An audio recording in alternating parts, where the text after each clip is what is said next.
Hello, everybody, and welcome to tonight's Get in Tune. Before I bring on my guests, I just want to say, make a couple announcements. First of all, if you haven't been following my Monday night live stream, Monday night 9 p.m. Eastern, I go live and I do live stream drawing. But what I started doing as of this week is I have a short animation project that a friend of mine, Joe Bev, who I've mentioned before, I've been on the show. He studied under both Dawes Butler and Mel Blanc. And he has a small script from Dawes that I'll be animating. So throughout the next maybe month or so, I'll be I won't start animating, but I'm doing things like character design, story, but I'm doing all the whole animation process live that you can watch me do. If you notice in the beginning of the while we were waiting for the show to come on, I have a holiday sale going on for cartooning lessons. If you're interested, $35 a lesson. You can go to my website, michaelgracia.com, to check that out. Also, don't forget, where is it? Right there. It is Wiz Wednesday, and you can follow at the Wiz Comic on both Facebook and Instagram. Comes out every Wednesday by 9 a.m. Eastern. All right. So let's bring on tonight. Honestly, I don't know how many times they've been on, but I love having these guys on. They're fantastic people. Let's bring on the guys of Fugitive Poems. And a new one, 3. So, hello, everybody. Woo, we're multiplying. How's everyone doing tonight? Doing good, man. Thank you for having us on. Anytime. You guys know I enjoy having you guys on. So first of all, why don't we let you, Christian and James, who have been on the show multiple times, why don't you guys do a quick introduction and then introduce your other fugitive? James, you want to introduce you? Then I'll do me, and we'll both do Mark. What? Hello, I'm me. And I'm me. And together we are Fugitive Poems, but not alone. So you know James and you know me, Christian DeMatteo. We're the co-founders of Fugitive Poems, and we are really excited tonight. The big deal that we are, because we do, it used to be all, but we screwed up once with one of our debuts, and I apologize. But we do 99.99% of our big announcement debuts with Mr. Michael Gracia, and tonight we're announcing the birth of Mark Capitelli. Congratulations, he was indeed born yesterday. Mark Capitelli is Mark Capitelli is the senior editor for Fugitive Poems and has been actually for a while. We've just been so ashamed of him. We never put him on an interview before. Mark, if you check your volume 2, Containment Breach Volume 2, Myth Reborn, you'll see Mark in there as a story editor and senior editor, and he was in Volume 3 of Clouds and Ether, and the forthcoming Volume 4, Monsters, Beasts, and Bastards. Mark has been an invaluable part of the team, and really has helped us. As you know, we decided to slam ourselves by doing 2 anthologies at once, Michael. We told you that. Yes. In fact, it might have been this SOB's idea. We can't remember if it was James or Mark who came up with the idea. Once it was you. Nope. No, was it? Was it James? No, sir. But he was right there for it, and he frankly made it possible for us to pull this off, and we can't wait for you guys to see Volume 4 coming very shortly. We did have a printing delay, and we switched printers. Hence, if those of you out there have been waiting for your copy, you saw that I sent out the surveys. But it's beautiful. It's coming, and a great part of the reason it's beautiful is because of Mark Capitelli, who I have known since I was 9, 4th grade. Mark Capitelli is my best friend since 4th grade, my brother. And I got him working with my brother James. It's a family affair. It's absolutely beautiful. And this is why you start a company. You know, we wanted to have fun. We wanted to do something we love to do. We wanted to be happy with every single part of it. And I got to say that having Mark as a part of it has been huge for that. So, ladies and gentlemen, senior editor of Fugitive Poems, not of Containment Breach, senior editor of Fugitive Poems, Mark Capitelli. Hello, Mark. Welcome. Hello. Great to be here. Yes, great having you. Sorry, I'm just watching my phone in case there's questions. Sometimes people message questions through my phone to me. So tell us a little bit about yourself and how you got involved with Fugitive Poems. Well, it was kind of a funny thing. I was aware of Volume 1. I was aware that they were starting to work on Volume 2, and Christian and I were talking, and he goes, this is just a lot on me. I'm juggling too many things. I could really use an editor. Well, I'm an editor, and I said, well, how about me? And the rest is history. It's really as simple as that. It was a labor of love. I've loved comic books my whole life, all types. I particularly loved the old zines and the underground stuff. Walk into a musty record store and pick up some garbage-looking, stapled together magazine that some kid put out. I love that stuff, and we're kind of the more mature version of that, and I absolutely love that. More mature. Let me ask you, since you've been a fan of comics, who are some of the comics like that you liked? Who are the influences? Things like that. Let's see. I mean, most of the conventional stuff. I grew up on X-Men like everybody else, but I just kind of found it in a bookstore. Back in the day. Cerberus. Cerebus. Oh. How do I pronounce it? Cerebus. I'm saying the Greek dog. Cerebus. The aardvark, and I got into that, and it kind of led to other things, Love and Rockets, some things like that. So, along with the conventional stuff, the Spider-Mans, all that stuff, I kind of got into that as well.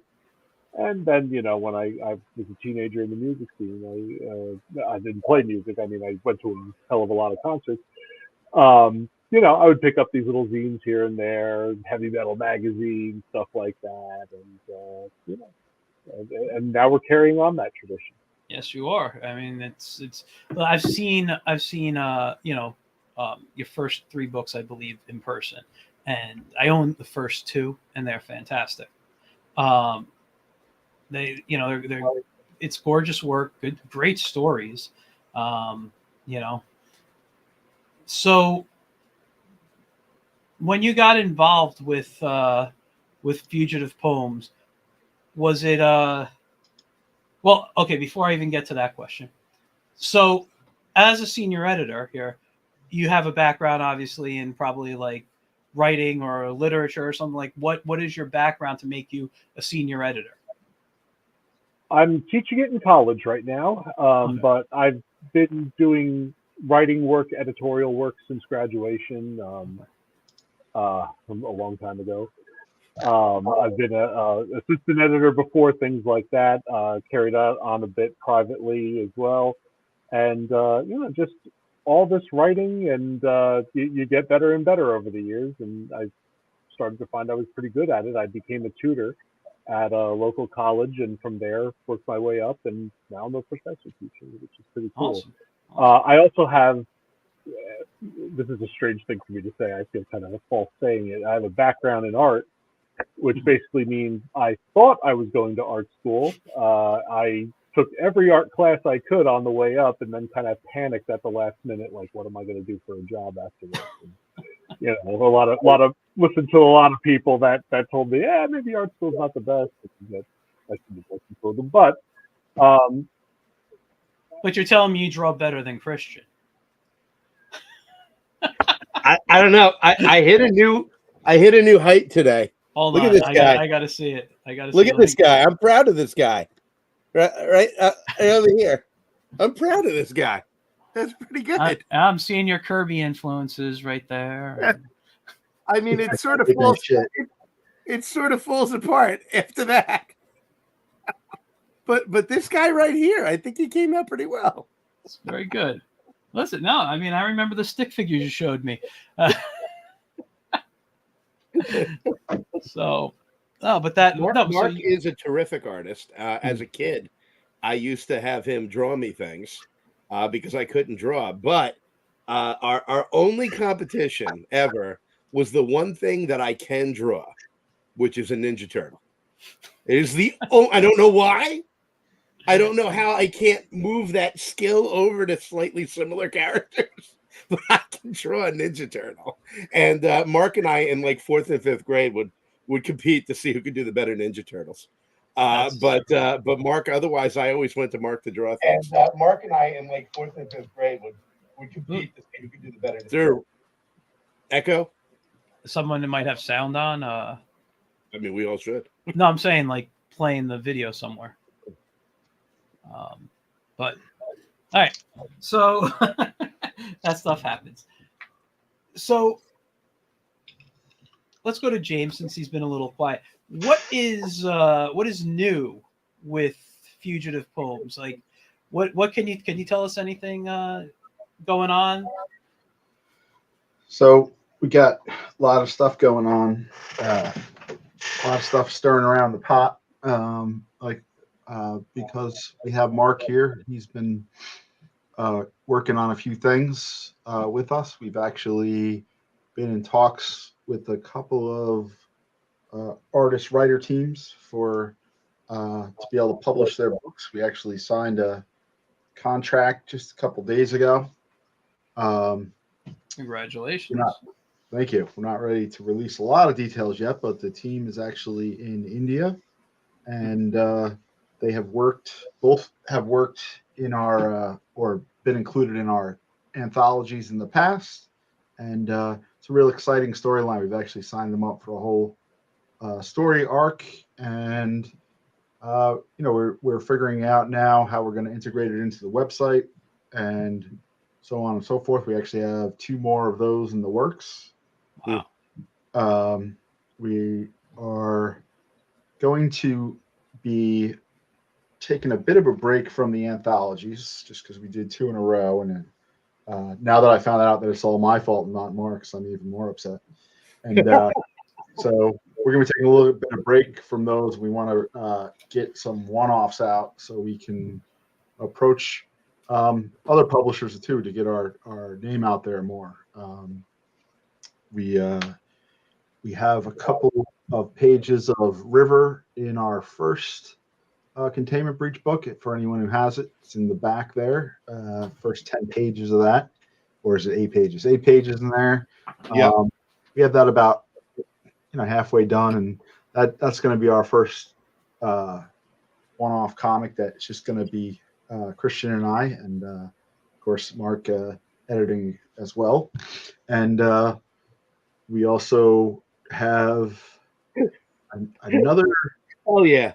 Hell yeah, absolutely. Another one that we specifically want to kickstart.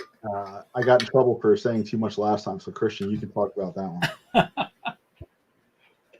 This is the problem with indie comics, is that when you're working on something, you're excited about it, you talk to people about it, and not everyone is a wonderful human being. So I'm always, most people in indie comics that I met are phenomenal, but there are people out there that steal ideas. So we've got a really cool concept.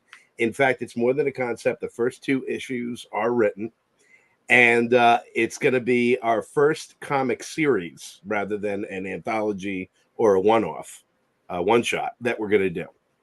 And it involves, I'm going to say the cliche part of it. It involves a attractive young lady in an apocalyptic situation, but it is so much more than that.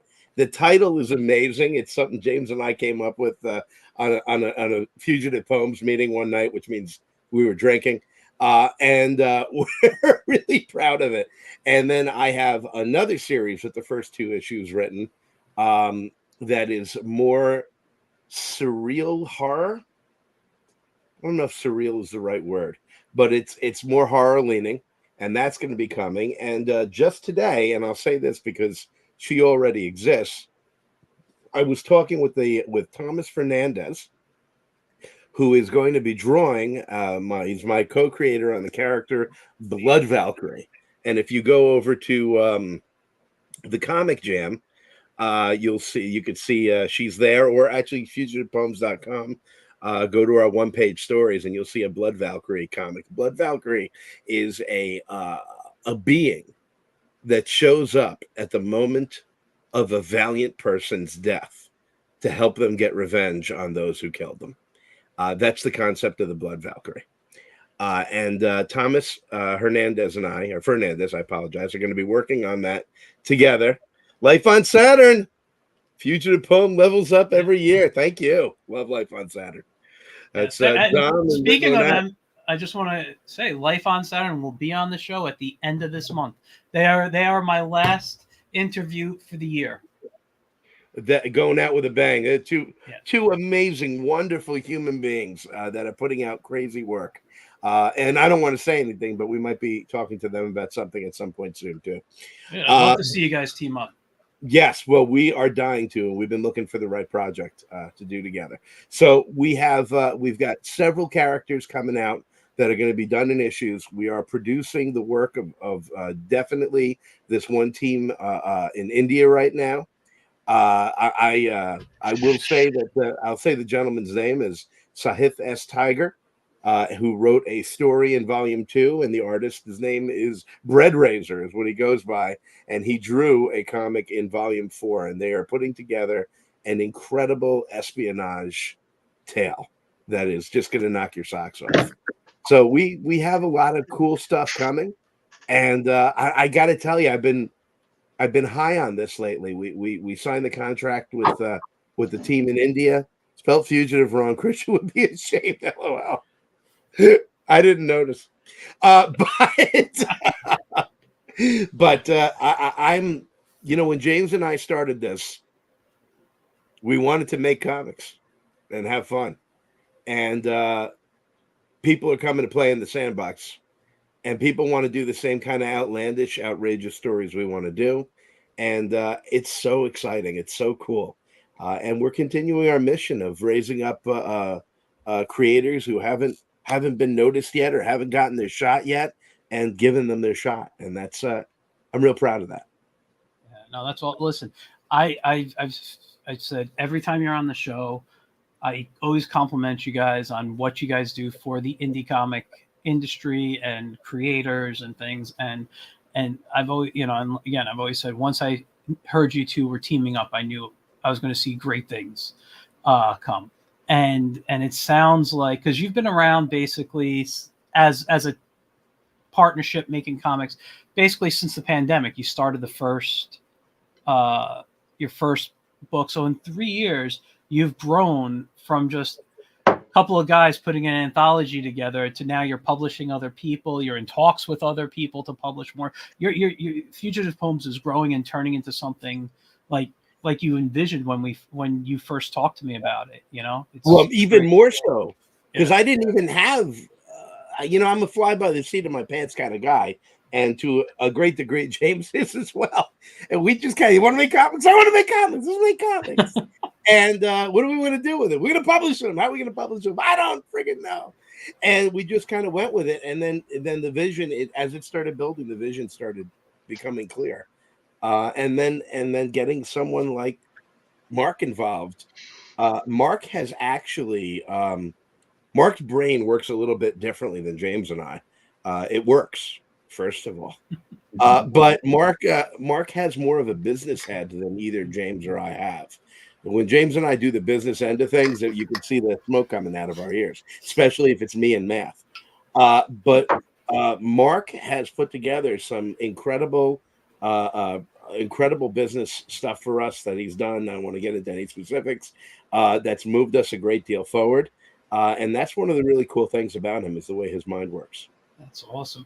Now, before we move any further, I have a surprise guest for you guys. I was asked if someone could crash the show tonight, and I knew you guys would not have a problem with me bringing this guest on. So I'm not even going to give him an introduction because everyone knows and loves this man. It's Tom Ramirez. Hey, guys. Hey. What a man. Yes. What's up, I'm Tom? sorry, I was reading something. For those watching who may not know Tom is the owner of the Spider's Web, which unfortunately just closed down. But Tom, I heard that's a heck of a book. The guys that made it are a bunch of jerks, but it's a heck of a book. Oh, wait. This One of one them said I heard. Yeah. or this one? Yes, I do read. But I just want to crash because I miss you guys, And how can I put this? We've been running around doing a lot of things. I'm happy to say, phase 2. Yeah. Yes, Phase 2. So, great. so you guys, Christian, we did talk, and Yeah. slow, but it's on the way. So I was lucky enough to hang out with Tom a couple of times last week. We Yep. shared a delicious cigar, and we each had our Nice. own. We were passing it back and forth. And then I got to see him on Friday, and it's been, despite the hard news, it's still been an exciting time. Yes, it has. And what I did say is, and when it happens, we all know what's going to happen. Mike and I did talk, and I don't want to jinx it. So it's a growing, and I want to say 65 to 70% already. So Is that right? Nice. yeah. Wow, great news! Great news. Yeah, so I'm right now. I'm taking care of my guys still online and stuff like that.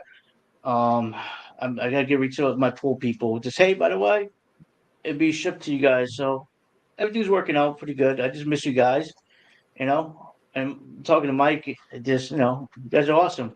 James, I haven't seen you in a while, but I love you drawing that back drawing up piece over there. Yeah, it's a great Christmas present. That is great Frank Frazetta back there. That's awesome. Wait, hold on. Artwork. Let me give you the screen. I want to see that bigger. Where are you? Hold on. That's what she said.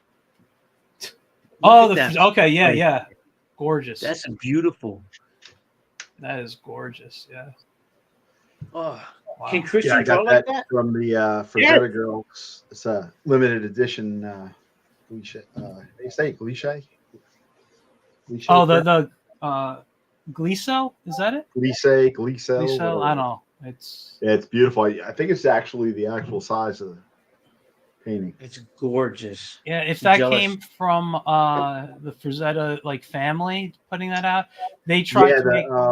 If you look on Instagram, they're called the Frazetta Girls. Yes, yes, I two follow daughters, them. particularly Sarah, but his two daughters promote stuff and they put things together and I don't know what they're on now, but they do these limited runs of these. I think this one was one of 100, and this is literally my favorite Frazetta painting of all time. Yeah, no, that's gorgeous. No, because I went to the Frazetta Museum, and the piece behind me, and I have a piece over there. And I got a couple of pieces. They told me they would print the posters in the same size as the painting. Yeah, close to the size as the painting. This one, and so that means they're so odd in sizes. It's hard to get frames for them. Yeah. I spent a pretty penny on that, but I figured I would have too. You guys keep talking about the Frazetta Girls, and his daughters are not the first thing that comes to mind. I just imagine there's a website run by these Amazons clad in animal skin or barely clad in animal skin. I'll buy anything you want from you. One of them's not as active on social media, but the one that is, she's pretty gorgeous. Of course, Frazetta's wife was a knockout because he was such a famous dude. Yeah, I love the story. She's really nice too, really friendly. Oh, the whole family was. I met his daughter-in-law and grandson when I was at the Frazetta Museum. Oh, cool. The whole family was. They run the museum, right? Yeah. It's. I would love to go back one day. If it's so nice to just walk around. It's one of those places that you can walk around literally in a few minutes if you just want to take a quick lap. It's just a giant room, but it's gorgeous to see. Like they brought his his studio outlet, like his painting area and all this, and just replicated it in the center. And then there's some, I think maybe one or two like fake walls they put up to add some more space around. And like you could see little sketches that he did. I remember there was a drawing he had of Superman, which was wow, because he got his start in comics. So the stuff he was doing. So Mark gave me Mhm. years ago, the Dark Horse put out a collection of Little Annie Fanny from Playboy magazine. Yeah, I have a collection of hers too. Yeah, they're all under the bed, right? And so I was doing some research recently. I read it a long time ago. It's alphabetized under Little. And I'm doing some research, and I find out that Frazetta drew for Little Annie Fanny. Yep. And I'm like, what? And I go tearing over to my bookshelf, and I rip it off the shelf, and sure enough, in that book are a couple of stories, a Little Annie Fanny drawn by Frazetta, and I had never realized that. So yes, he did everything. Yes. And she is particularly hotter in those comics.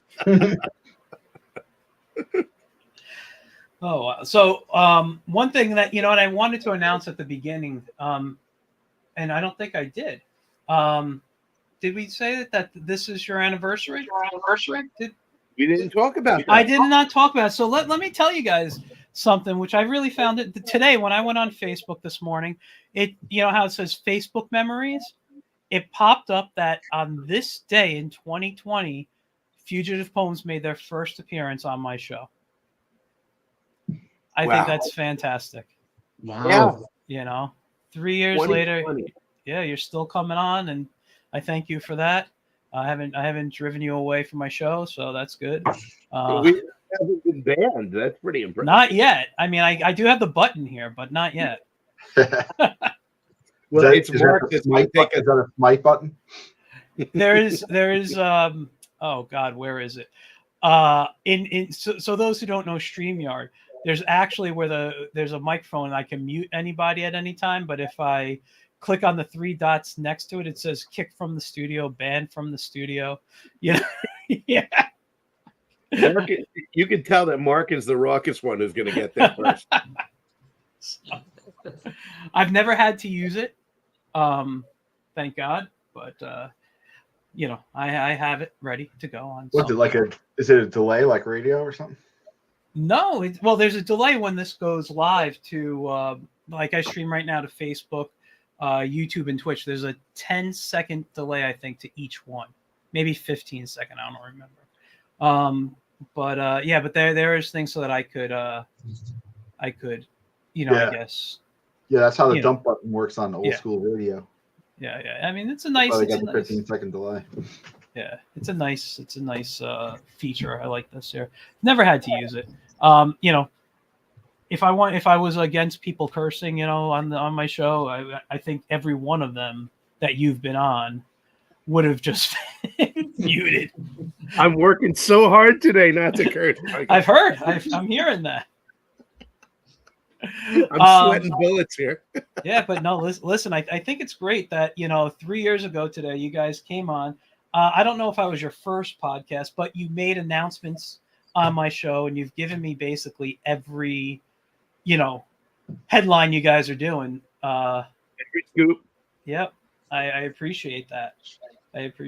When Volume 4 is up for sale, we'll be back to Absolutely. show it off with you. And in fact, up right now, if you go to fugitivepoems.com, you can get Volumes 1, Volumes 2, and Volume 1, Volume 2, and Volume 3 of Containment Breach, which I got to tell you, this has been our This has been our pet project, and it's been such a pleasure to do. And I love that we put up this store, and we got these books there, and they're people are loving them. People buy them, and they love them, and you can too. So definitely go to fugitivepoems.com, order your copies of Volume 1, 2, and 3, and Volume 4, which you see right there, Monsters, Beasts, and Bastards, will be there very, very shortly as well. And this cover, by the way, is drawn by James. And we spoke about it last time he was on. I love this. I love everything here that they got here. I mean, this is all James's work. I mean, this one is one of my favorite. I love it. I don't know. There's just something about this piece. I just love it so much. Yeah, it's a fantastic. I don't remember if I've told this on your show before, but it was quarantine, and James texts me, "Put your wife on the phone." So I call, and Heather talks to James. He's like, "I need a photograph of Christian from behind." He's like, "Okay." Here, she turn around. I'm like, "What?" He's like, "Turn around." She takes a picture, sends it to James. I had no idea it was so that I could be the lead ape, taking my cat. The lead simian form. Oh man, That's me at the hysterical. very front, and James looking back at you. it's awesome. And God bless him. It's Michael Flanagan. That's actually, that's all the contributors there. Yeah.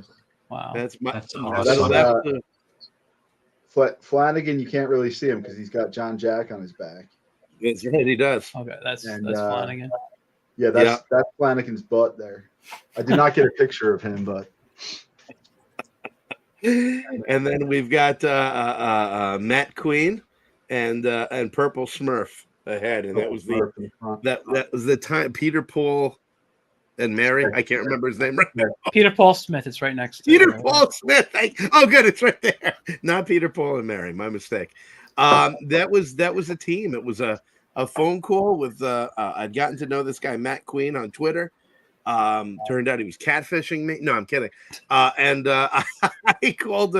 I called him up and we talked and said, what do you think? You want to try and do an anthology? And that was the beginning of this labor of love, this project that I am proud to say, has defined Fugitive Poems. Is every book we put out has had a ton of great people in it. I mean, I was trying to figure out the math the other day, which I'm always trying to figure out math.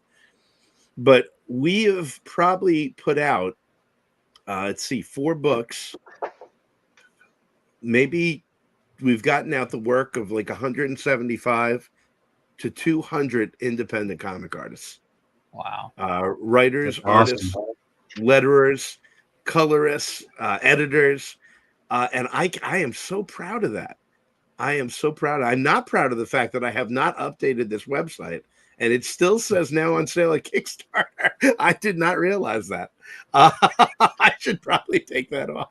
You know what I want to do? I want to go to your one-page comics while you're talking and find this Blood Valkyrie you were talking about. So let me know when to hit stop on it. So this is thanks to the Comic Jam, and I will do that. Thanks to the comicjam.com, which Mark writes for as well. And James, these first 4 are the ones that James and I have done with the Comic Jam. And just about every week we send in scripts, and if there's enough artists or if it gets approved, you get published. And we've been doing these one-pagers for a while, and these are all the ones that I've written. I love this collection because some of them are so absolutely outrageous that I can't imagine getting them made anywhere else. Yeah, I actually got to do one thing for the Comic Jam. My schedule. It was beautiful. Thank you. I want to do more. I'm just gonna have to probably wait till the new year when my schedule calms down.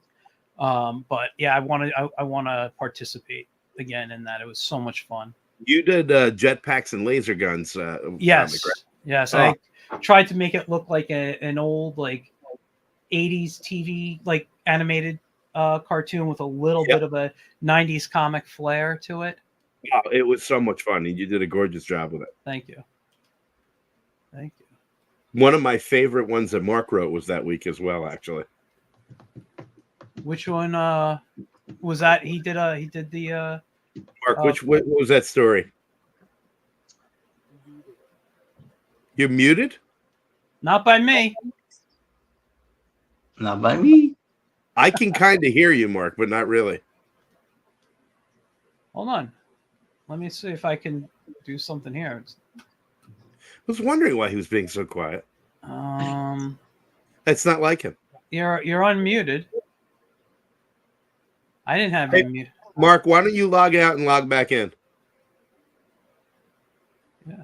Unplug it and plug it back in. Have you tried Control-Alt-Delete?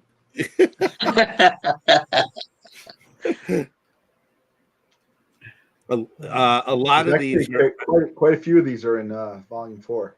yes. Oh, really? You want to see them in high quality print. Nice. Now, it's a great concept what the Comic Jam does. I really do enjoy it. I'm thrilled that I was part of it for at least that one piece. Yeah, they're a great group of ladies and gentlemen, and we definitely get a lot of talent from them for the anthologies. Yeah, there's some incredible people, and they're really willing to put the work in and put their best foot forward. And we've been trying, like when we go to visit Thomas's shop, we've been going in with other people like Life on Saturn and J.M. DeSantis, just really trying to get more. We've hooked up with all these wonderful people, and the Comic Jam is sort of like when we bring those people to Thomas's shop, where you get to meet these people that not everybody knows, but you damn well you're gonna want to. Yeah. And then 100%. Thomas has been great at supporting the indie comic community. Christian, really since we're looking at all this talent here, you should tell Mike about. It's just a concept right now, but tell him about. I don't know if you want to give out the name. This is another cool title. But hold on, there it is, Blood Valkyrie. Our Oh, wow. Oh yeah, there it is. Nice. That's Thomas Fernandez's work, and just absolutely gorgeous. That guy, that skeleton being ripped right out of that body. When I wrote that, I was like, I don't know if anybody will be able to do this. Not like they wouldn't have the talent, but did it make sense what I said? And then he sends me this drawing, and I'm like, that's pretty much exactly. And then Kevin D. Lintz, master of visual sound, decided on the sound effect splitch for that, which I thought was perfect. So that's our girl, the Blood Valkyrie in blue. And she is going to have her definitely a one shot and maybe her own series. Nice. So Nice. James did say that we're taking a break. Yes. From Containment Breach to focus on other projects. One of those other projects is going to be a new anthology, because we're not very bright and we just keep doing it. We can't stop. Can't stop, won't stop, not bright enough to stop, as the kids don't say. And we're really excited about this. Should we announce the name to this, James? That would give him a brand new scoop. I'll put it up on the website tomorrow. What do you think? Yeah, you're the one that yelled at me about the other name. So yeah, I know. I'm really hesitant. I'm going to do it. If you heard it here first, if anybody comes up with this, you know it was here first for the lawsuit. The new anthology is going to be called Folklore for the Uninsured. Oh, that's awesome. A crazy name. Once again, my invention. For some reason, I'm really good at James. I don't know why. Containment Breach came to James in a dream. And then what we were watching. Hello, Victor Gomez. We were watching a Pantera video one night. And Philip Anselmo has this tattoo over his belly that I could have sworn it said uninsured. And I told James that, and he was laughing his ass off. It said something else, something supposedly much cooler. But I'm like, you realize we now have to create a character who has, what's up, Victor? Who has a tattoo across his belly that says uninsured. So this word has been floating around the Fugitive Poems consciousness. And then we're going back and forth. I had something like a comic rag, and we were just bouncing ideas back and forth. And then James just goes, "Folklore for the Uninsured."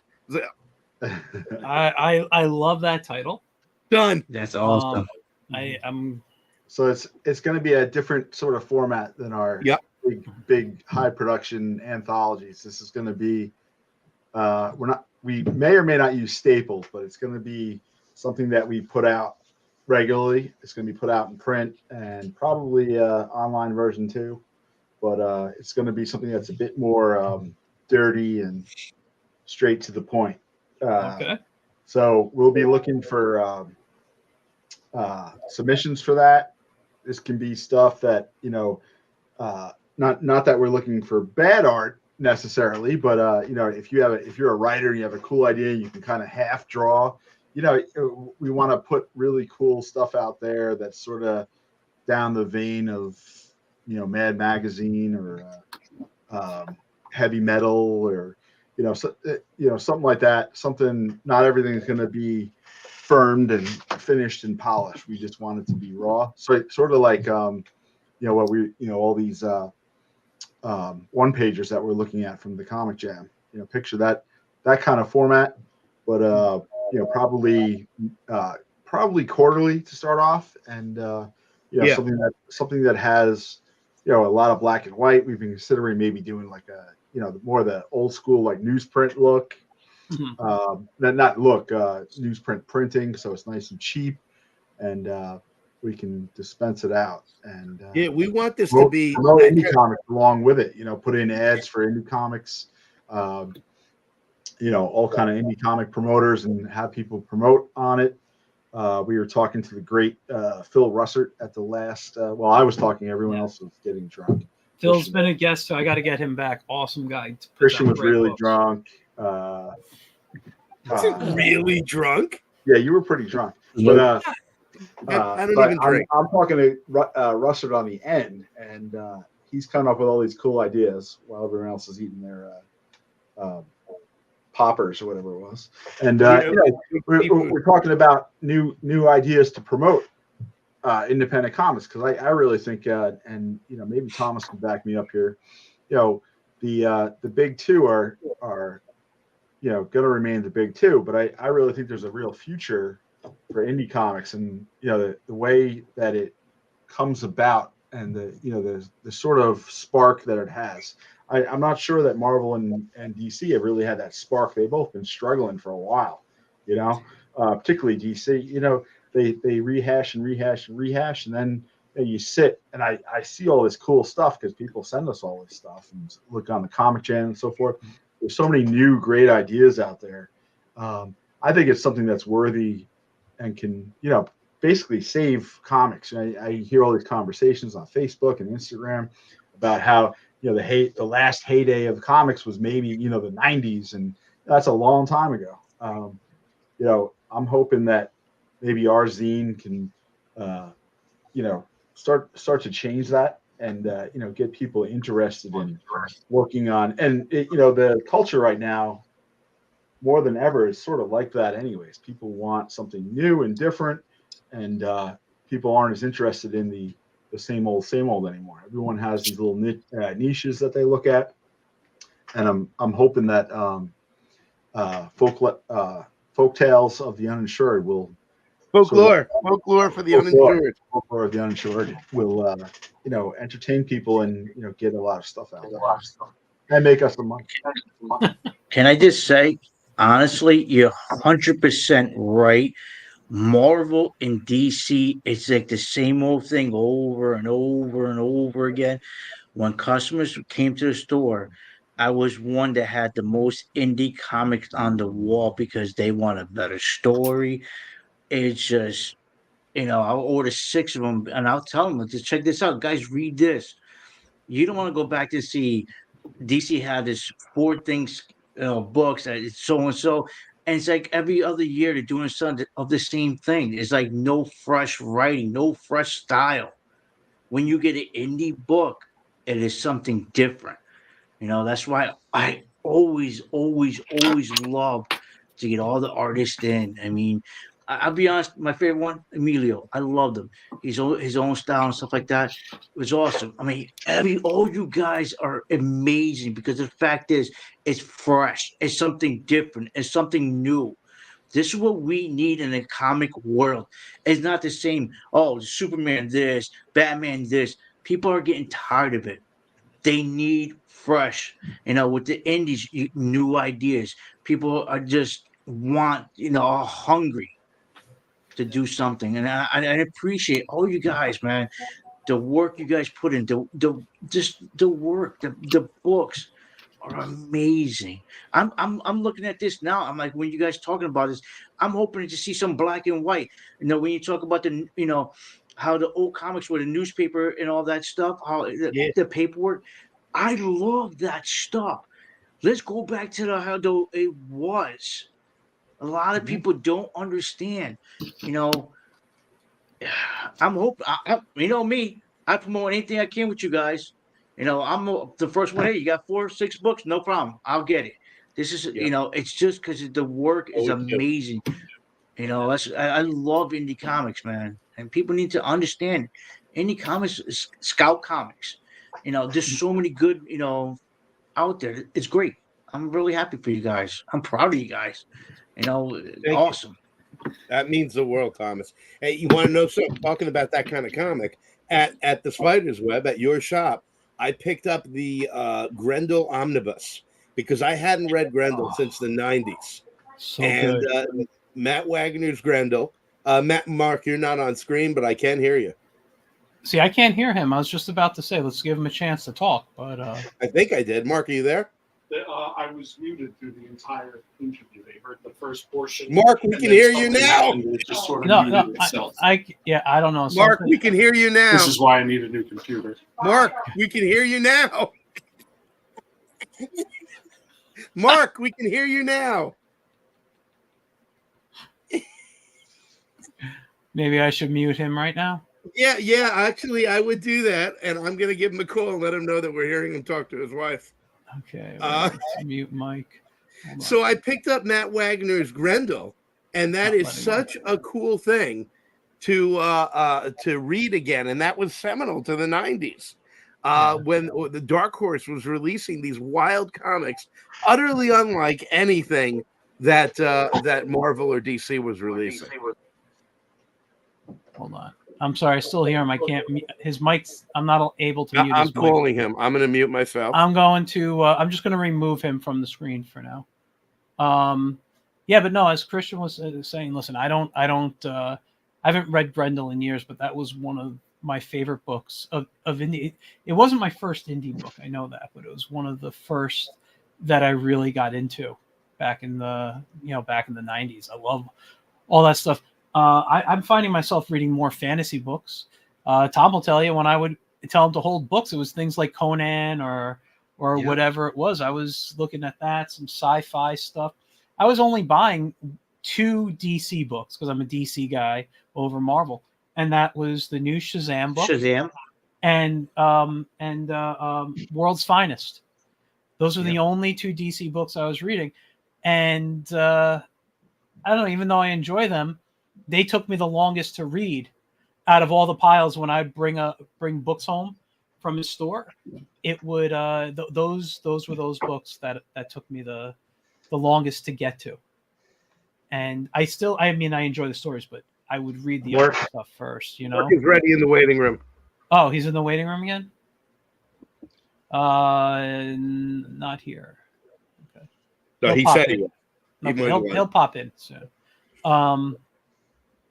But yeah, it's the indie scene. I like James is saying how he's hoping all this stuff, like the indies kind of start making a comeback. I think we're seeing a new renaissance of indie books. Hello, Mark.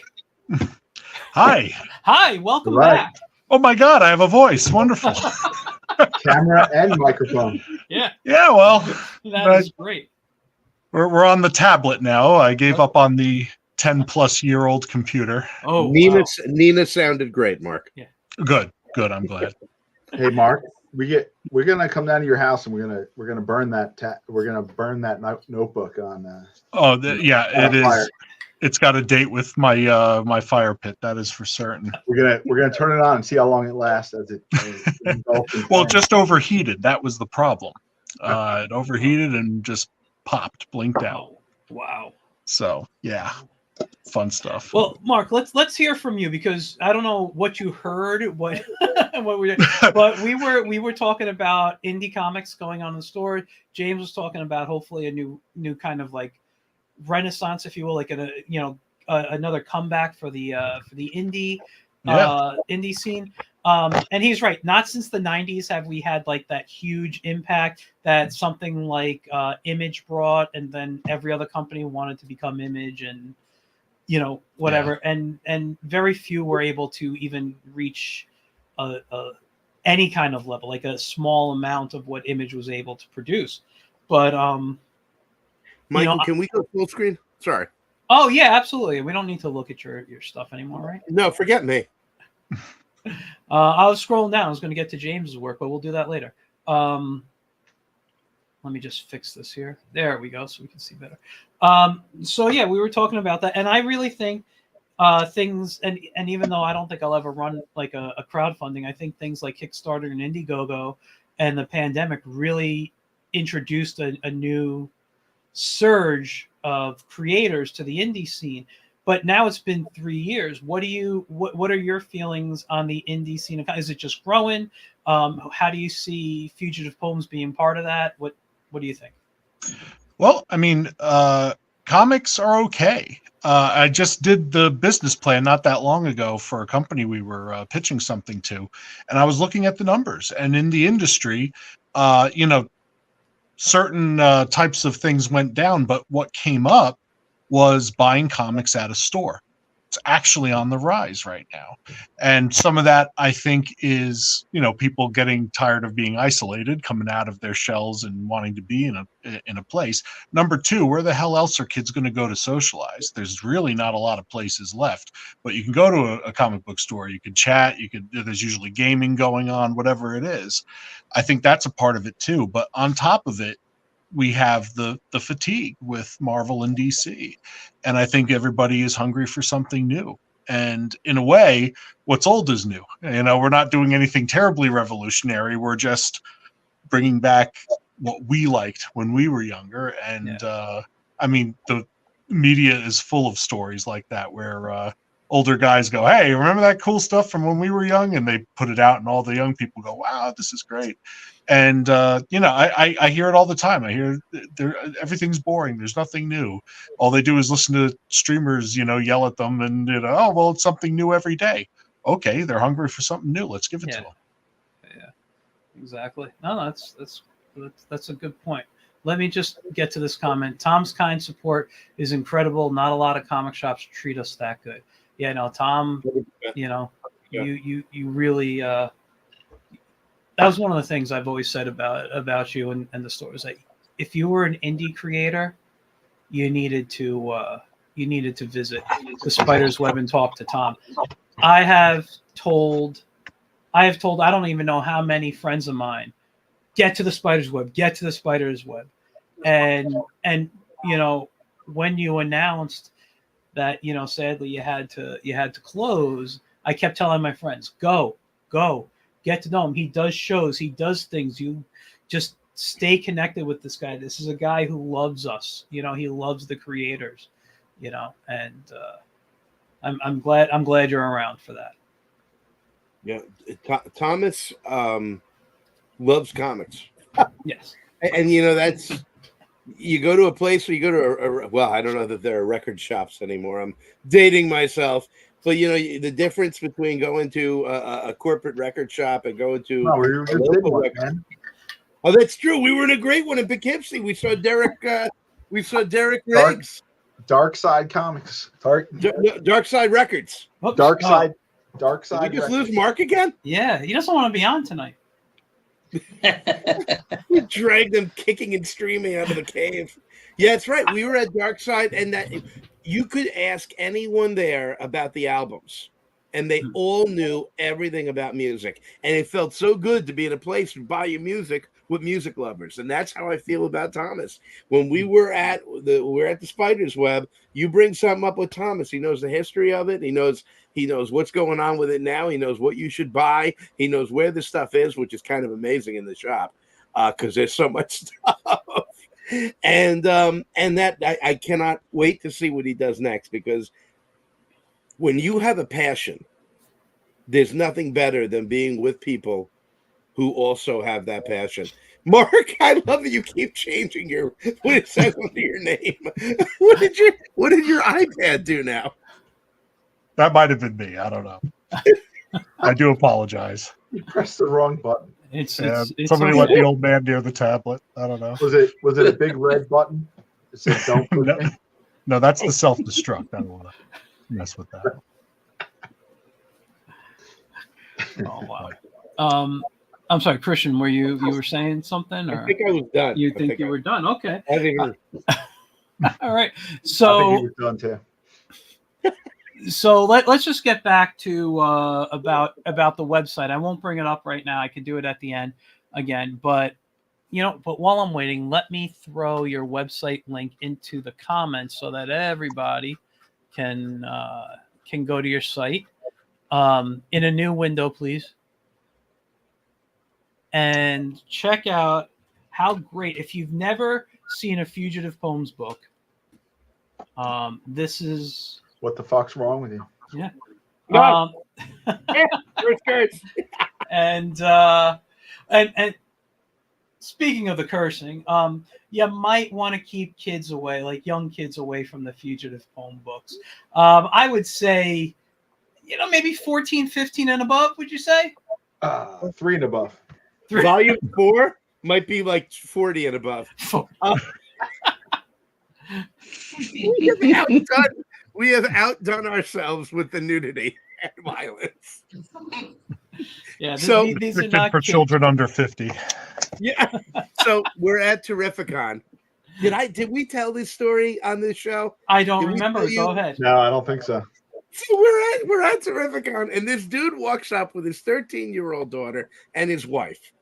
And immediately you could tell his wife is just done, like life done.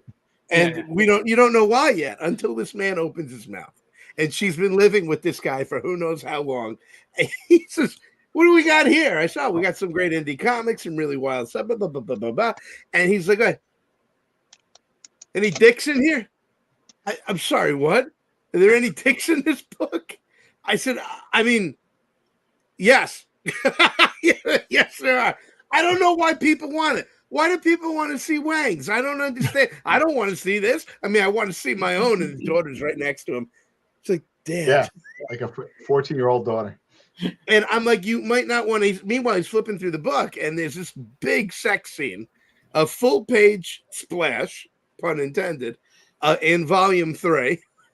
In James and I's comic, and he's flipping through, and I'm watching with a parent's eye. I got 3 kids. I'm watching as he's getting closer and closer to I know where this image is, and his daughter's right there. And I'm like, you might not want to flip through that in front. There's some images in there that are not really appropriate for her.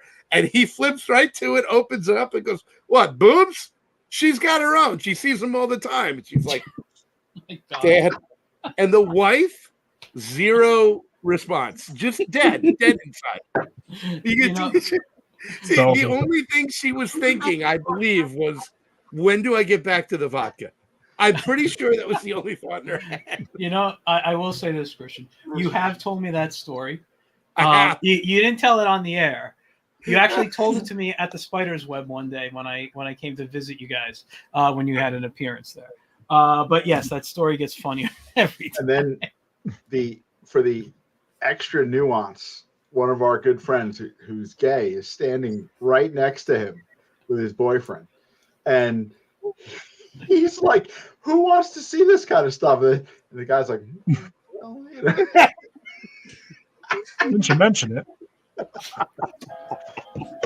and that gentleman that we're speaking of is in our Pervert and Moon in volume 4. He paid on Kickstarter for a cameo appearance. Oh my god! And he is there. Not only is he there, but with his own wang out. I thought you were going to say you drew his 14-year-old daughter with him. No, not the guy, not our friend. No. This is our friend who was standing there. A good friend of ours. Okay. Hold on, though. How did we miss that opportunity to put this guy in the comic with on a page full of wangs? How did we miss that? Oh, we should totally have drawn him. All right, volume 5. I'm calling it now. His daughter back.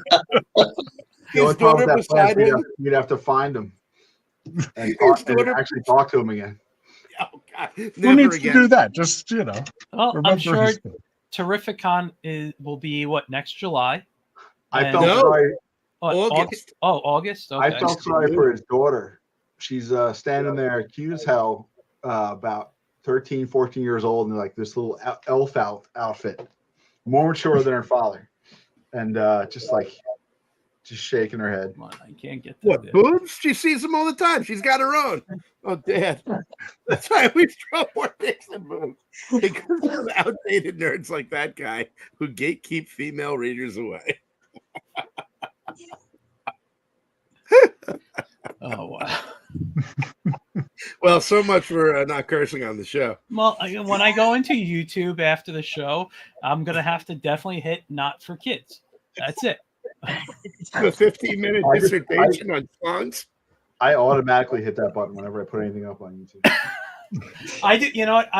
For this show, I will say, depending on what guest I got, I will do that. Some I do it earlier on because I know they're just going to curse, and others I wait until after the show because I don't know how they're going to be.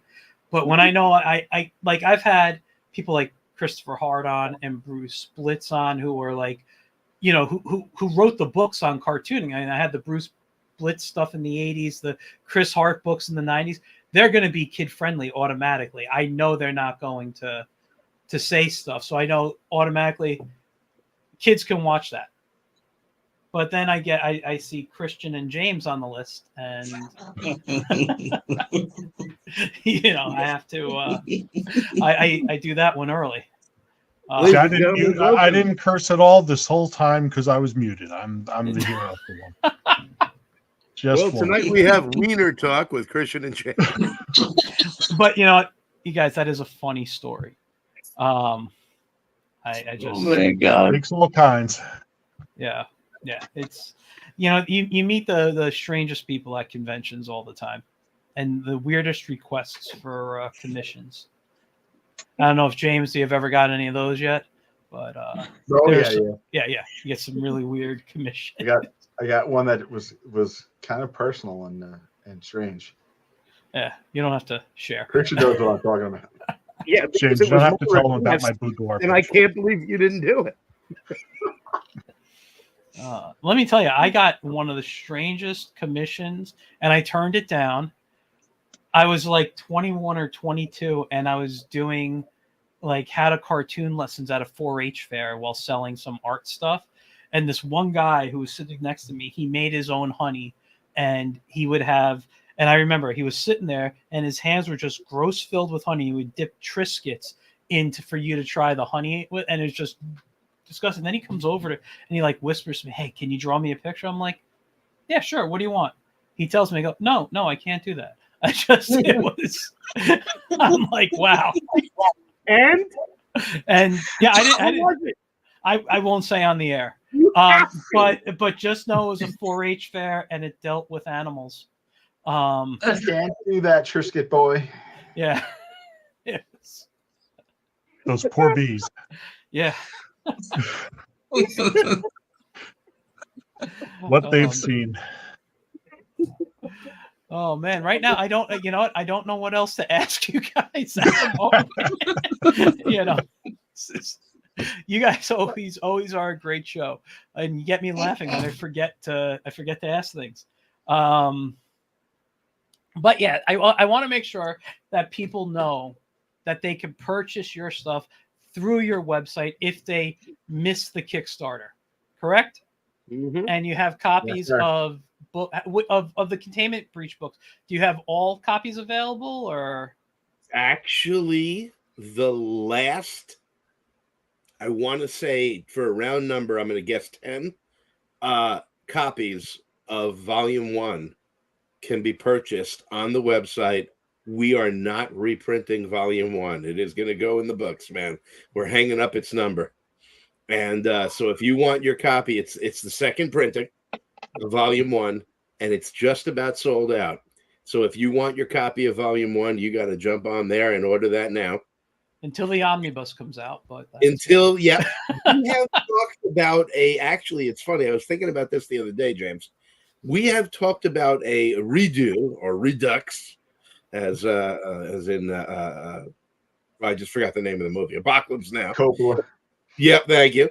We have talked about a redo where we maybe get some people to do a couple of news stories on that theme of the concept of quarantine, not COVID, and re-release it a little bit closer to our current books. But we're not sure yet if that's going to happen. The fact is, this is the end of Volume 1 as it Beautiful friend. Yeah, exactly. So if you want it, jump on there. Elaborate plans. While you're at it, we have copies of James Singing the Doors. You can order. This is a little preview. And we'll make you listen to it if you don't need buy our book. Apocalypse Now. You're going to say the end. What do you expect? I'll What if I never say- look into your eyes. What if I say Crystal Ship? Oh, Can I yeah. get you to do it? What? Can I get you to do Crystal Ship? No, you don't want to hear that. Oh, that one, yeah. Yeah. You definitely want to hear the other one. Oh, you guys want part of my singing? All right, fine. No. No more serenades for you guys. We blew it. So volume 2 and 3 though are still available and have a lot more copies to go. No. Oh. Volume 2, printing 1, is also down to the drag. Almost out as well. So if you want the first printing of Volume 2, you need to order that soon. We have a good amount of Volume 3 printing 1 left. There you go. Yeah, Thomas has it. That's the one. Thomas has it. We are down to the last. Oh, yeah, right there. Maybe 15 to 20 of Volume 1. We're going to be doing a second print. I'm sorry, Volume 2. We're going to be doing a second printing on that Volume 2, but this is the end of the first printing. So, so that's kind of saying the end, so that this keeps happening. I love this.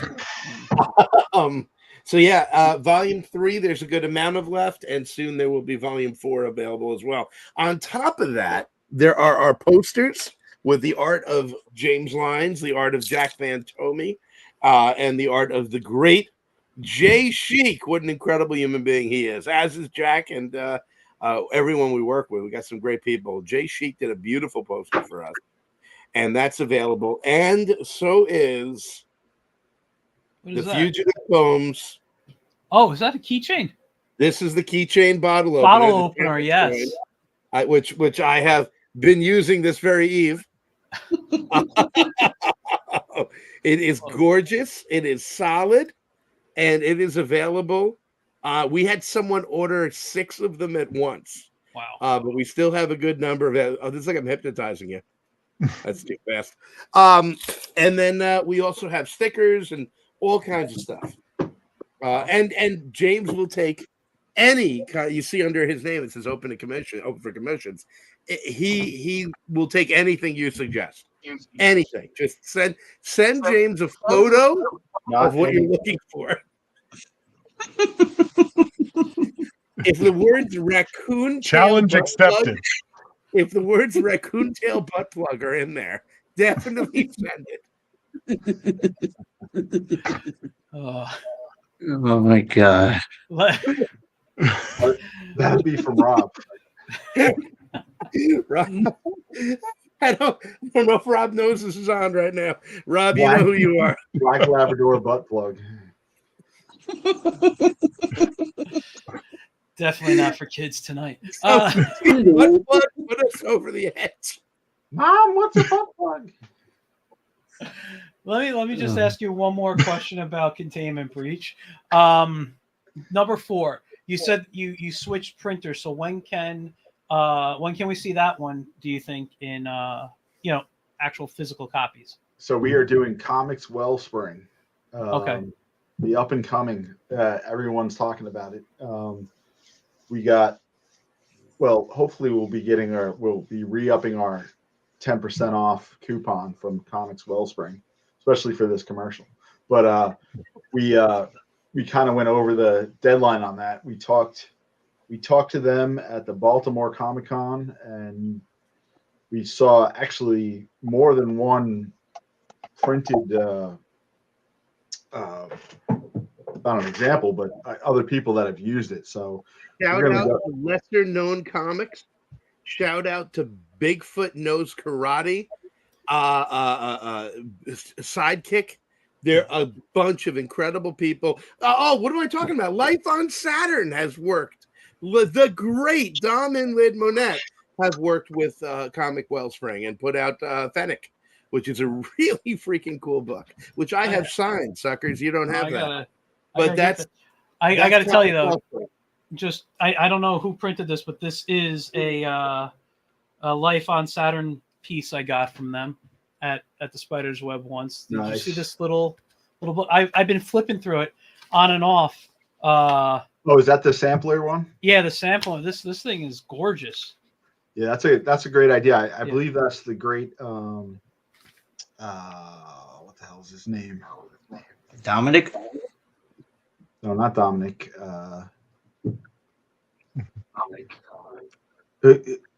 Who's Mark Bridge. Was it Mark Bridge that put that together? Man of Kingdom? Yeah, I think he's the one that put that sampler together. No? Well, anyways, so we have we're like the Demeter. We're trying to make our way to London without dying. I'm hoping that we're going to have these done by the end of the year, and so we're talking just a couple of weeks away. We were hoping originally for Halloween, but obviously that's come and gone. So that was the goal. We're hoping for the new year. If not, at least have it in the. We are literally going to be going to the printer in the next day or two. So hopefully that's awesome. Yeah, by the end of the year. We probably otherwise we have to pull back all our taunting and boasting about doing 2 books in a year because it won't be a year. So yeah, we got to get it printed like in the next 2 weeks. Yeah, that's the plan. We literally have everything together and. This is something I haven't talked about a great deal. Is I've felt we usually have such a fast turnaround with our books, and it really bugs us that this happened. But we had this printer issue, and we had to do the right thing for the book, and so that's what held it up. And I got to tell you, I feel like, and hopefully I'm not jinxing us, I feel like it was meant to be that this happened this way to get us over to Comics Wellspring. And I think it's going to be a gorgeous book. Everything I've seen them put out is tremendous. That's what I was going to say. I know a lot of people who use Comics Wellspring.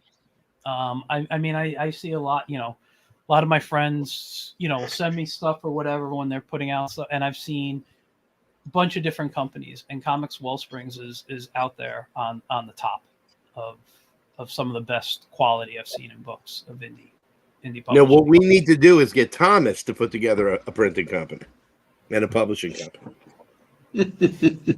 I bet the that publishing. Now that I said that, he'll have it done in 2 weeks. I know Thomas. Yeah. In 2 weeks, he's going to have all the printing machinery and the whole 9 yards. Is that your next venture? No, he's not saying. Not yet. He's gonna marinate on it all night. It'll happen. This guy's gonna have a new Spider's Web going. That's his next thing. Yeah, we look forward to that. And hopefully we'll be there for the opening. Well, I will say, and I said this, we will do a live Get in Tune that day. That'd be awesome. I'll be there. Yeah, I would be honored to be there. Yeah, me too. But yeah, I'm excited for all that. But you guys, I honestly don't know what else to ask. I feel bad. I haven't asked Mark a lot, but I also feel bad. He's had Yeah, what? Raccoon? No, he's a writer too. Yes, and he has a story in Volume 4. Really? So tell us about your story then. Well, that was my first one, and it was. Yeah, it was just nowhere to go but up.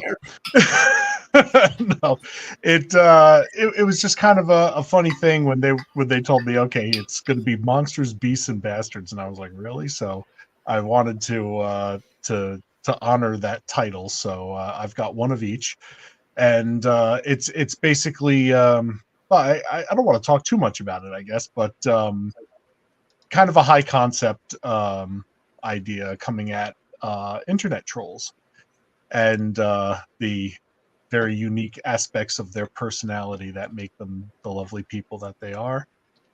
So there's that, and then Christian was talking to me and was like, yeah, you should try the comic jam and stuff. So at this point I've actually authored a few things, and I gotta tell you, I absolutely love it. And yeah, we were trying to talk about the comic jam. That's when your mic went out. When you what's it called? When you were doing the comic jam, were you doing the one that not you did? I didn't draw yours, but was he doing? You were doing the jetpacks as well? Is that I had the one with the two scientists at the convention, and he says, well, you must be proud of this Peace Prize. He says, I don't do it for the prizes. Or what do you do it for? The scientific merit? No. And then the last panel, you see them flying around in jetpacks, shooting lasers, having. Yes, I know the exact one you're thinking. I mean, who did the art on that? That was gorgeous. I really liked that. Gorgeous. Absolutely, it was beautiful, Christian. Yeah. Every one of those characters was a Ninja Turtle, and then we just had the colorist blend the lines. That was like some really nice digital painting on there. I mean, that wasn't like a traditionally colored comic. It was more digitally painted, and I can't digitally paint, so I always am amazed when I get to see that. And I did mine grayscale because I didn't want to deal with color. I just threw spot color in mine. But yeah, that was great. I'm amazed when any of this stuff happens. Listen, it's fantastic. I love, I think about, okay, so outside of the comic jam, because I thought about writing some topics on occasion for them, but every time you guys put out a new anthology, like you announce it, I think, wow, could I pitch something to you guys? But I don't know. Like some days I think I'm either going to be too clean because I do like all ages stuff normally, or I'm going to go really out there that I probably shouldn't attach my name to it. It's pseudonym. Go under a pseudonym and give us that far out stuff, man. I had been trying to get you to do that kind of stuff since we met. Listen. I'll tell you. Okay, I'll tell you. We'll take one of each. I'll tell you guys a short story. Back in the 90s, shortly a few years after I had my first kidney transplant, I started to develop like depression and anxiety. I didn't know that. I didn't know what it was. But I started creating these really, really strange characters that were not my normal happy characters. And I never published them because I thought, I'm like, wow, I can't do this. And now, since everything, we had the whole thing of political correctness, and then now we have, it's even more. I put out one of these characters, I'm going to get canceled in a second. Like that's how messed up some of these things are. And I'm like, I have such, and then I have friends of mine tell me, this is what we want to see from you. It's what a lot of people want to see, just because the loudest voices are telling everybody to shut up doesn't mean that they're the majority. Oh yeah, no. I understand that, and I agree. It's just, and really, I'm telling you, you have got to make this happen. Yeah. We have got to make this happen. I will tell you about it off the air. I'm not putting anything on the air with that. Pen names, man. Don't worry about it. We'll cover for you. But before we wrap up, we're going to wrap up in a moment. Yes, Christian. I mean, even Shel Silverstein had his got different dances. It's full of nudity. I don't think I have the children. Which book is that? Is his? The children. Different dances by Shel Silverstein. Oh, I don't think I have that one. He put out his adult stuff. This is this is a man wrapped up in his own tween. I mean, to go back to our earlier conversation, Shel Silverstein put out some wild stuff. Good night, folks. Wow. Nice knowing you. All right. Our last appearance. My first and last appearance. Let me ask. I just want to ask Tom a question real quick, because we're gonna. Well, before we go, I mean, you've been sitting here listening, and everything. I haven't asked you. Do you have any questions for anybody here? Oh, Christian, how many books I have? For 4. How many books? What? How many books do I get for 4? I believe you're getting 6 on that, sir. You Cool. went That'd be top online. tier. You went top tier, and I cannot wait to deliver them. Awesome. I Can't wait. have And to. we'll be signing them all for you. I have to pick Awesome. up 3 from you guys. I'm gonna wait. Hopefully, I can see you guys soon in person and pick up volume 3. We have a website, fugitivepoems.com. I like to buy from you guys in person. I'm kidding. I like to buy in person from you guys. Not only Hell yeah. because I a nice little autograph I can get in person, but also just because it's fun seeing you and hanging out with you guys. Well, so perhaps we should save this for a fun event a month or 2 in the future that someone here might be hosting. I've made some messed up characters. Mayor Gurgleboinks. This is my friend Dave Sullivan. Yes. Who's we have been selling. Actually, I owe him a check. I keep forgetting to send it to him. But I've been drinking all his profits. How'd you remind him? Damn it! Forget that, Dave. We have sold nothing. He has a wonderful comic called Sillyville, the movie, the comic, and he's got issue 2 coming out, and I believe he has been on the show a number of times now. He's had 2 appearances already, yes, and I know there's going to be a 3rd in the future. And I like that. Yeah, you'll just let anyone on, won't you? Yeah. I like that he put in the comments. I got this lady that grabs cans out of my recycles. You want to have her on? Gurgleboinks. Sebastian. Hi, Sebastian. Who's this here? It's Dave Sullivan right there. But yeah. Hello, Sebastian. We missed you, dude. Sebastian, when are you going to have us on? Yeah, we're ready, willing, and able. He's listening to the content. He heard Raccoon Tail butt plug and was like, no. He's been ghosting us, him and all his friends. With the hats. Well, after this interview, we're going to see a lot of that, I think. I'll wear my hat. No, you guys listen. You guys. All of a sudden, people are busy. You're going to be making the rounds. I know. Listen. Go ahead, Christian. You got antiphrasis? Not in front of me. I don't remember where I put it. So we got in volume 4, the last official publication of Mr. Mike Flanagan, and that is sobering and joyful at the same time. The last thing that he wrote was a comic for Monsters, Beasts, and Bastards. Yeah, he's got a great story in there, and we have dedicated the book to him. And he was taken before his time. And I don't want to sit here and make Christian cry, but here's Mr. Flanagan, great dude. Wish I knew him better. Mike, you met him at CW, right? Yes, we hung out. He actually was going to write a story for me.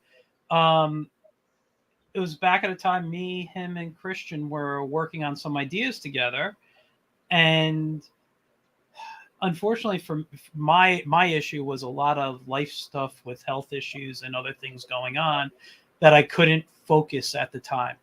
And I will say, things didn't get better for me until maybe 2022.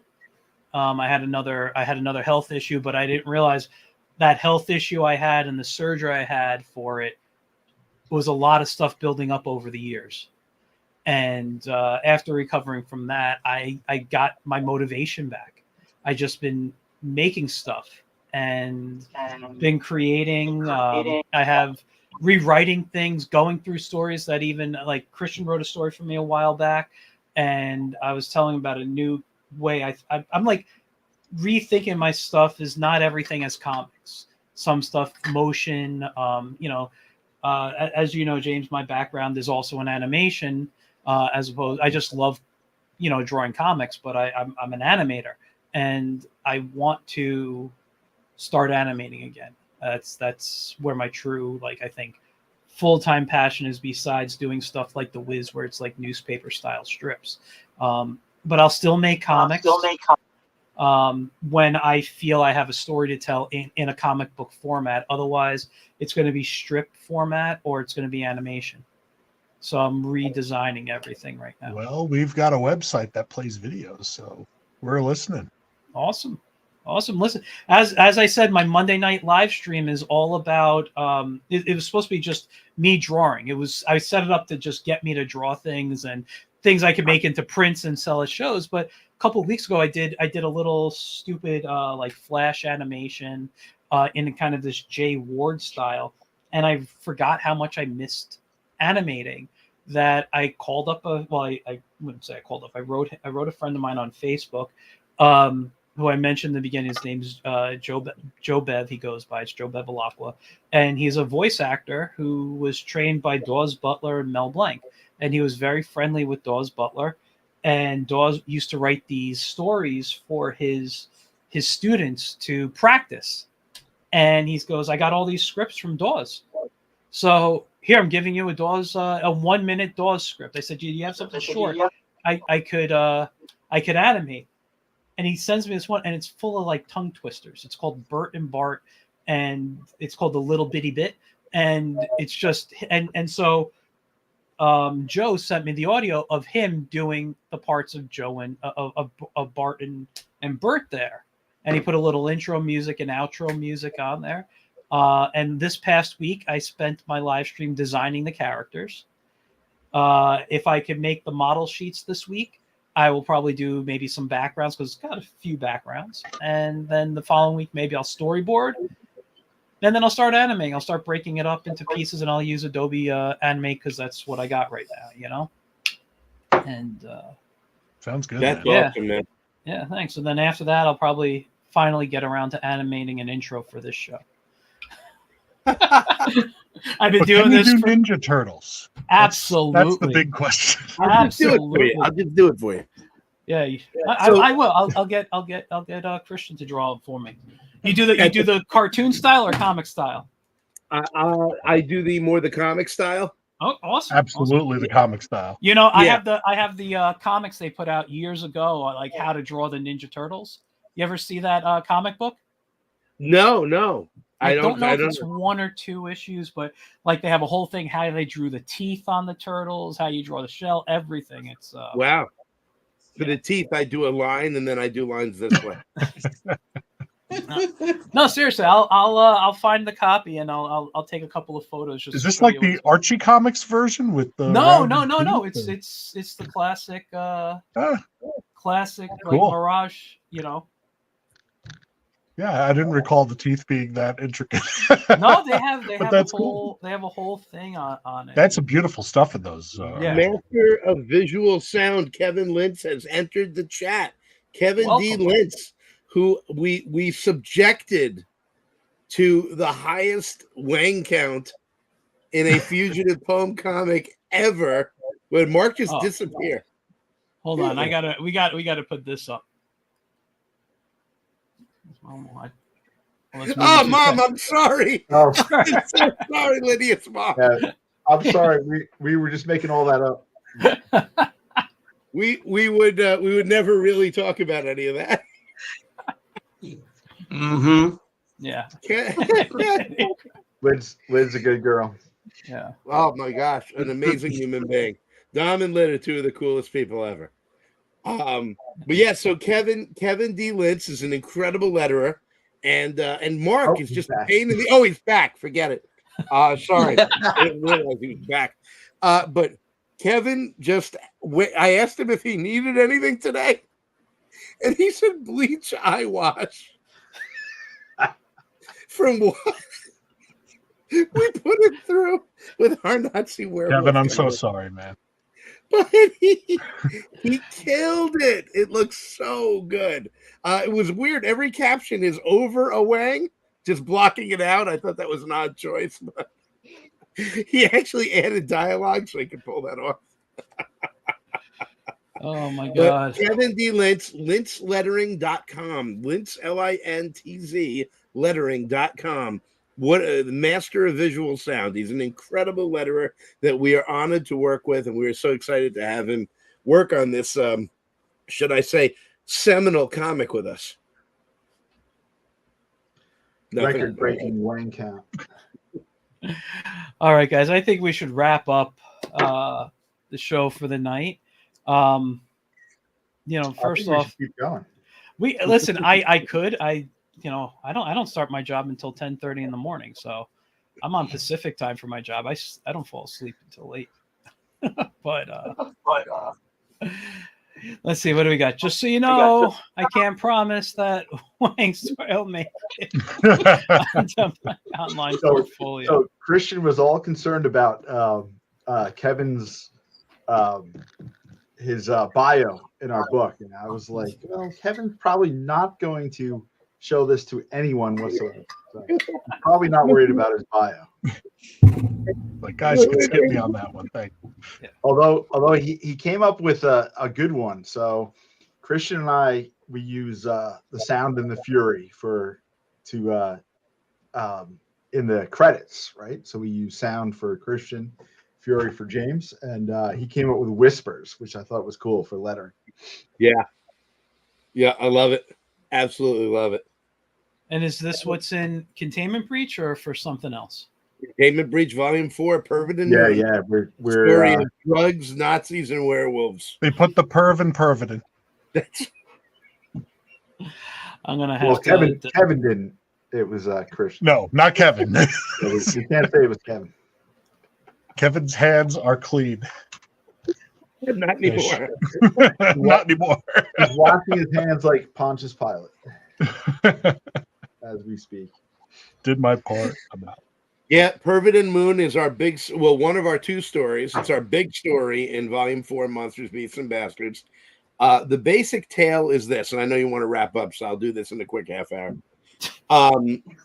James read an article about the Nazi bleach, eye wash, hand wash, mouthwash. Wait. Why does he need mouthwash? Wait a minute.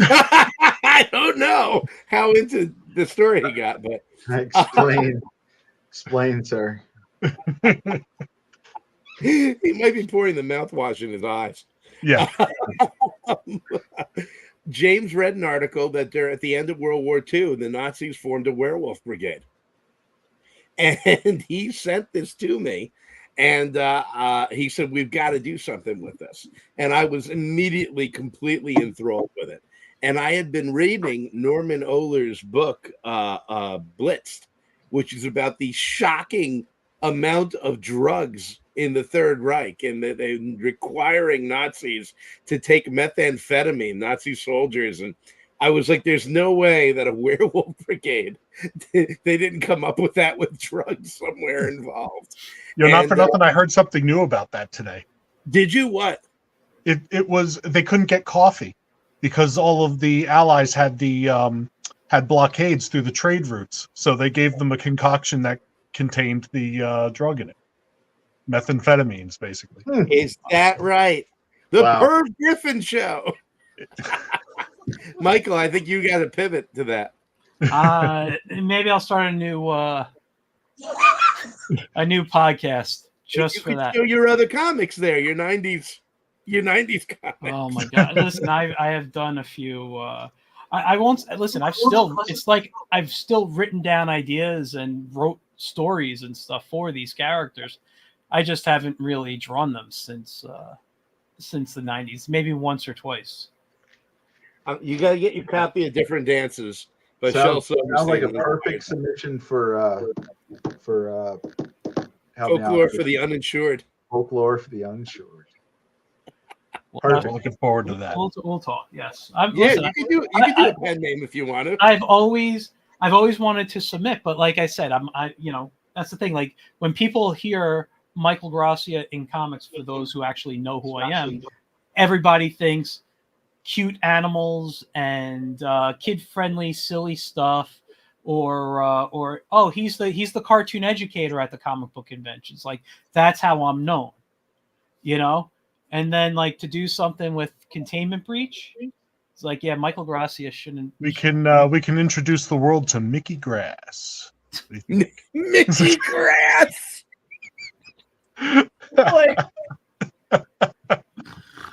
Oh my god! How about that? Mickey Grass Comics. I love it. And there are still cute animals. Hey, I mean, go back to what is it? Fritz the Cat and stuff. Mickey Grass. I think. Yeah. So my pseudonym, which is now all over this show. Thank you very much. Everyone's gonna still know. It's like I might as well just sign my name to it. Just edit that part out. Just edit. Oh man, yeah, but I do need to wrap up. Listen, you guys, it's always fun talking with you. Mark, Dylan Royer's saying hi, Mark. Sorry. You be quiet. He's talking to me. Thank you so much, Mike. Yeah, it was very nice. This was great. Thank you. I hope to meet you one day in person as well. Absolutely. You know, all great stuff here. Tom, thank you for crashing. I know Christian and James really appreciated and enjoyed it. You're welcome on the show anytime. And you know, I wish you a lot of luck with the next stuff coming. Let's go shoot some guns, brother. I hope to meet you soon too, Tom.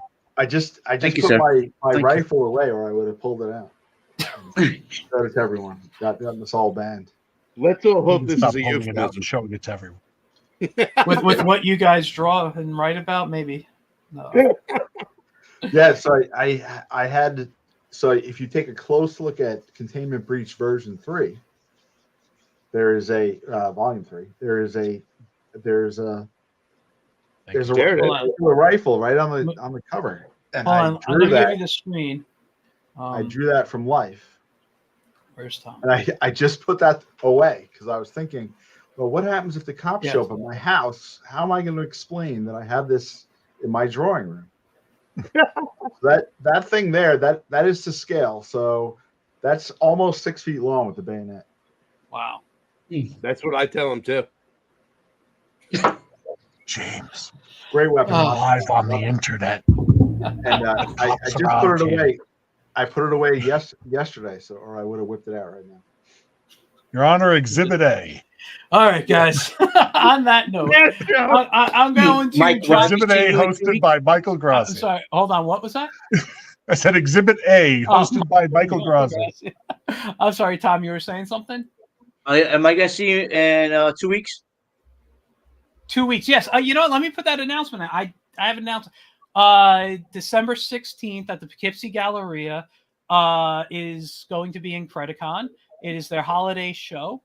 I will be there in Incredicon. For those who don't know, I used to run the show with Mike Lopez, good friend of mine. I haven't been part of the show officially in years. I let Mike run everything. But I am a big supporter, their number one supporter, and I am always and if I can make the show, I go to the show, and I will be there. I believe it's 10 to 5. I got to get the exact hours, but 10 to 5 at the Poughkeepsie Galleria. So it's going to be Incredicon's holiday show. Going to be a lot of great artists there, a lot of great vendors. I'm trying to think of the big names right now. I wish I had the flyer in front of me. Hold on. Brimstone, I believe. Rich Maurizio. Yeah, Rich Jim Maurizio. Martin, Bill Diamond. Okay, here's some stuff about them. So Rich has worked on comics for decades. He's done things like Mighty Mouse, Looney Tunes. I believe he drew some of the Animaniacs comics in the 90s. He did a lot of like that cartoony stuff. Bill Diamond is a fantastic puppeteer in that area. He does Muppet style stuff. I believe he worked with the Jim Henson Company at one point. And very talented guy. He actually, I believe he worked on the TV series Farscape, and that was and Jim Martin, for all you old school guys, he was. If you guys remember the Great Space Coaster, do you guys remember that show? Oh my God, yes. He was Gary Gnu. Gnu. Yep. You guys, Wow. there's no Gnu's like Gary Gnu's. You remember that stuff there? No, he's awesome, dude. Love Jim. Love all those guys. They're all great people. Come and see them. There's going to be a lot of artists, a lot of vendors. It's going to be a fun, holiday time. Great thing for the family to come to. And don't forget, I'm selling cartooning lessons plus books. I have. Hold on, let me grab this. I am down to, I think, maybe 4 books tops. I illustrated a couple of stories in the Zorro book here, so I only have about 4 books left. So it's gonna, whoever gets them first, they go. 17 great stories right in here. Cool. I didn't write any though, so I can't take credit for that. I just illustrated 2 of the stories. But yeah. Anyway, guys, hang out backstage for a moment. Let's wrap it up. Thanks again for coming on. Always a fun time with you guys. Always. And I will. I'm just going to do my wrap up, and I'll see you guys in a moment. Thank you, dude. Thank you. All right, guys. So thank you all for tuning in. I really appreciate it. I haven't done a show this long in a while, but it happens. It happens when these guys come on. Always a lot of fun. Listen, they do great work. I put their website, fugitivepoems.com, in the comments. Please go check it out. Please support them. Check out volumes 1. Remember, volume 1 has limited books, and he's not going to be reprinting them. There's a limited amount, I believe, of volume 2, he said, and volume 3 there's more, but you can all get them off the website, fugitivepoems.com.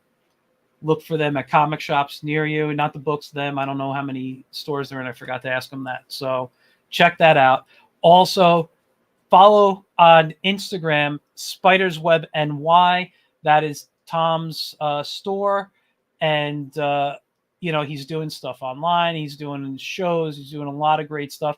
He is a big supporter of indie comics. Love to be connected with him. And, I want to say to Matt, thanks for coming on. It was great meeting you. You do such good work with these guys. And again, I'll see you Monday for whatever part of the animation I'm working on, 9 p.m. Eastern. I'll see you all later. Have a great rest of your week, guys.